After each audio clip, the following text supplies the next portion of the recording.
Hello everyone, YouTube channel Rajni Agarwal में आप सभी का पुनः स्वागत है।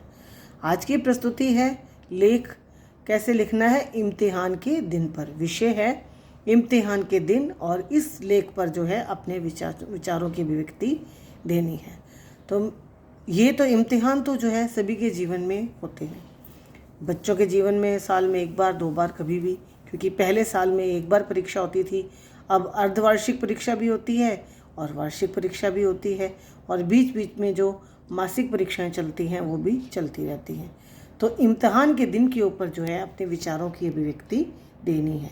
मेरी अभिव्यक्ति जो है वो इस प्रकार है। कहते हैं कि आज से कुछ साल पहले हमारे में जो है पहले क्या होता था, साल में एक बार परीक्षा होती थी वार्षिक के नाम से, परंतु अब अर्धवार्षिक के नाम से भी होती है और ये प्रणाली जो है हरियाणा में जो है लागू की गई है।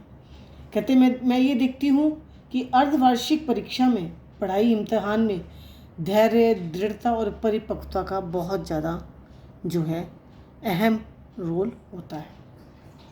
हालांकि मैं अपनी अर्धवार्षिक परीक्षाओं की तैयारी अपने अध्यापकों और अभिभावकों के मार्गदर्शन में योजनाबद्ध तरीके से अपनी बनाई गई समय सारणी के अनुरूप ही करती हूँ, परंतु संसार भर के अन्य बच्चों की भांति इम्तिहानों का आगमन मुझे भी थोड़ी सी थकावट की स्थिति में ला देता है।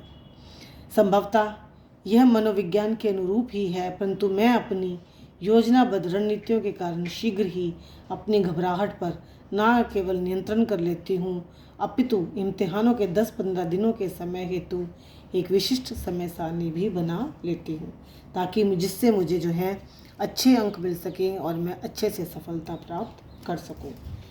इन दिनों मैं क्या करती हूँ, प्रातः 4 बजे उठ जाती हूँ और तरोताज़ा होकर 6:30 बजे तक अपनी पढ़ाई करती हूँ। फिर इम्तिहान देने के लिए जाने के लिए तैयार हो जाती हूँ। इम्तिहान प्रायः 9 बजे प्रारंभ होता है, अतः मैं 8 बजे के बाद कुछ नहीं पढ़ती तथा अपने दिमाग से हर प्रकार के तनाव को दूर रखते हुए 8:30 बजे तक स्कूल पहुँच जाती हूँ, या जहाँ मेरा परीक्षा होनी होती है वहाँ पर जो है मैं परीक्षा केंद्र में पहुँच जाती हूँ।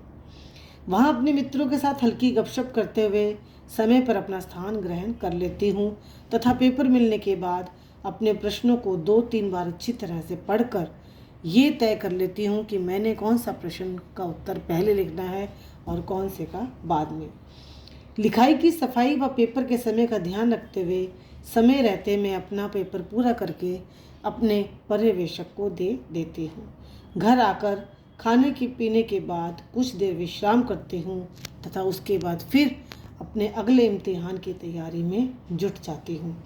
इम्तिहान के दिनों में मैं खेल व टीवी से प्रायः दूर ही रहती हूँ, परंतु थोड़ी देर के लिए दिमाग को शांत करने के लिए आंखें बंद कर जो हूँ मैं अपने दिमाग को भी आराम देती हूँ। तो बच्चों, ये था इम्तिहान के दिन लेख पर मेरे अपने विचार, मेरी अभिव्यक्ति।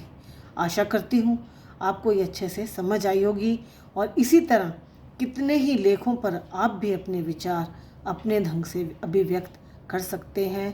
धन्यवाद।